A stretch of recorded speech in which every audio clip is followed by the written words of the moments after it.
This may shock you, but the devil is using your phone to pull you away from God. And the worst part is, most of us don't even realize it.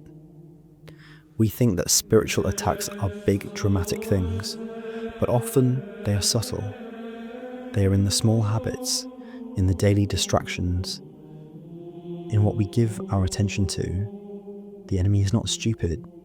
He knows how humans work, and he knows that if he can control your attention, he can slowly pull you away from your Creator.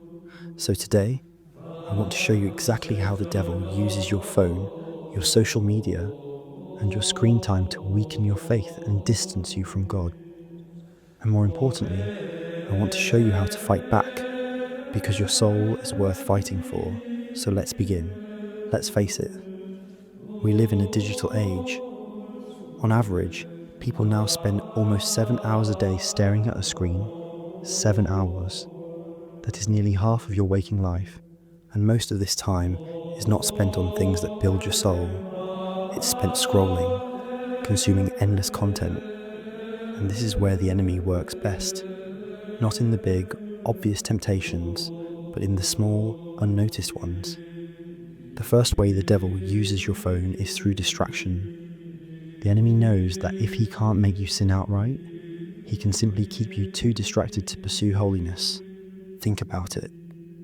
How many times have you planned to pray, to read the Bible, or to spend time in silence, only to find yourself reaching for your phone instead? How many mornings start not with prayer, but with checking notifications? How many evenings end not with reflection, but with another hour lost on YouTube or TikTok? The devil loves this, because every minute you spend distracted is a minute you are not spending with God. And over time, those minutes add up. Days pass, weeks pass, and you realize that you feel spiritually dry, that God seems distant. But it's not God who has moved, it's you, slowly pulled away by the constant lure of distraction. The second way is through comparison and envy. Social media is a highlight reel.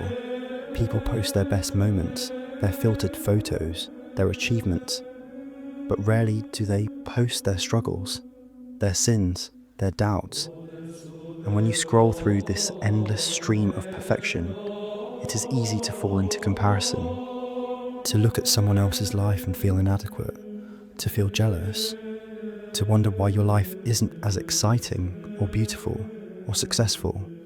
And this is poison to the soul, because comparison breeds envy, and envy breeds bitterness, and bitterness turns your heart away from gratitude, away from contentment, away from God. The devil whispers, "You're not enough. God is holding out on you. Look how happy everyone else is." And if you listen, your joy is stolen, your peace is gone. The third way is through addiction and idolatry. This is perhaps the most dangerous of all. Many of us are addicted to our phones, whether we admit it or not. What is the first thing you reach for in the morning? Is it your phone, or is it prayer? And what is the last thing you do at night? Is it scrolling, or is it speaking to God? If your phone is the first and last thing in your day, it has become an idol, something you run to for comfort, for escape, for validation. But idols cannot satisfy. They only leave you empty. The enemy wants you addicted, because an addicted heart is a distracted heart. A distracted heart is a prayerless heart, and a prayerless heart drifts far from God. The fourth way is through exposure to sin.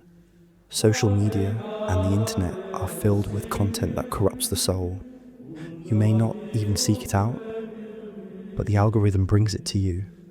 Suggestive images, vulgar jokes, prideful arguments, false teachings. Every day, little by little, your conscience is dulled. Things that once shocked you now seem normal. And this is exactly what the enemy wants. He knows that sin rarely happens in an instant. It happens gradually as your standards shift, as your sensitivity to evil fades, as your soul becomes numb, and your phone, your feed, is often the gateway. So what can you do? Are we doomed to be trapped by our screens? Not at all, but it requires intentionality. Here are 4 simple ways to fight back. First, practice digital fasting. Set times when you are off your phone completely. During prayer, during Mass, during meals, during family time, reclaim your attention. Be fully present. Start small. 1 hour a day, then 2, then an entire evening. You will be amazed at the peace this brings. Second, curate your feed. Follow accounts that point you toward Christ, toward virtue, toward truth, and unfollow anything that leads you to sin, envy, anger, or pride. Be ruthless about this. Your mind is a garden. Protect it. Third, make prayer your first app. Before you check your phone in the morning, pray. Offer your day to God. Read scripture. Let Christ fill your mind before the world fills it with noise. Fourth, seek accountability. Talk to friends, family, or a spiritual director about your digital habits. Invite them to challenge you, to encourage you, to help you stay on the narrow path. And finally, remember this: the devil does not need to possess you. He only needs to distract you. He only needs to steal your attention. Because where your attention goes, your heart follows. Guard your attention fiercely. Guard your heart. And above all, guard your relationship with God. Because in the end, no amount of likes, no viral video, no perfect feed will matter. What will matter is whether you knew Christ, whether you loved him, whether you became the person he created you to be. So choose wisely. Choose Christ over the scroll. If this message spoke to you, share it. Someone you know needs to hear this today. And if you want more content that strengthens your faith, subscribe and stay connected. Together, we can fight back against the enemy's schemes and draw closer to the one who alone can satisfy our hearts.